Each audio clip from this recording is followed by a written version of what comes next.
What happened was I was living in 125 Crouch End, and I came down to this pub, and Malcolm, who was running it, a lovely guy, there was nothing happening downstairs. I went down and I saw it, and I've been looking for a low dive, a low smoky dive, which is what we got. And so I said, could we do a comedy night there on Sundays? And he said, yeah, you can give it a whirl.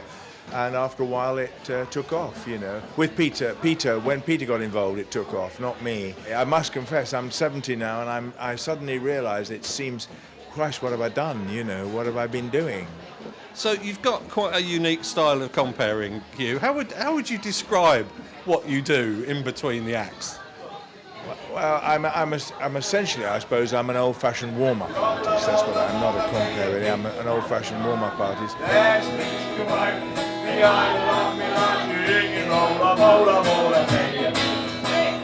you go, ladies and gentlemen. Lovely Maxwell said to me, essentially what you do, Huw, is a series of party tricks. I said, yeah, well, my job, as far as I'm concerned, is to get the audience breathing with us, you know, actually coming along with whatever's going to happen and up for it. So, in those 30 years, are there any, I know it's a really hard question, but any kind of standout moments in that 30 years for you? Well, there's been some bad ones, but I mean they've all been enormous fun.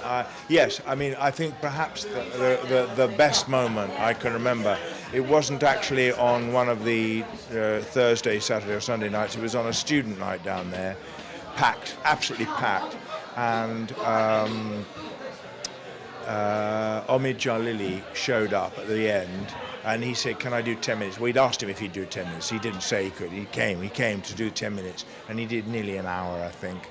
And I don't think I've ever seen an audience, you know, so delighted and so charmed and laughing so much. Everybody was crying with laughter. And he took it over. That was very, very special night. You know, I'll never forget that.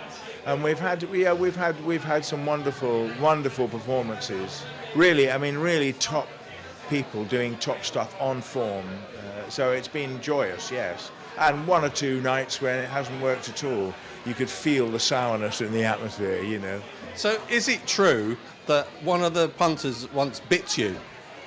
Yes, it is true. Yes, I got bitten. Yes, we got into a difficult situation. I had this, Brian. I had this way of getting rid of difficult punters, people who were really wrecking the night, and we've had a few. I've always had three kinds of heckler. There's Iago, there's Edmund, and there's Don John. And Don John is right in the back, and he's shouting and then riding away, so we don't know who he is. Edmund is right in the front going, I can do that better than you. And Iago is in the second row, and he's going, this bloke's a cunt, quite loudly, you know. And those are the three hecklers. Well, we've had hecklers who've been so obstructive. I remember John Sessions being destroyed, really, and he was brilliant, he was doing brilliant, by an awful heckler I couldn't stop. And so I devised this mechanism for getting rid of them. I would say to them, can you come upstairs with me? And they thought I was going to fight them, you know, so they were really, they'd follow me up here, and I'd go to the bar, and as they came up to the bar, I'd say, can I buy you a drink? And they'd, no, mate, let me buy you a drink. That was the start of it. And then then he'd say, why, you know, or she would say, why have you taken us out, or me out, or whatever it was? And I'd say, well, essentially because you are destroying the night. You're making it very difficult for the acts to work. Too difficult. I said there's a difference between taking part and heckling aggressively and unpleasantly. And the audience have paid money to see it. So what I'll do is I say, you can come back with me when we've had a drink and we've had a chat, or you can go home and I'll give you your money back. Or, you know, otherwise there's nothing I can do about it, you know. So usually that would calm them down, and we'd have a drink and a chat, and then they'd come downstairs. But on this occasion, it didn't work.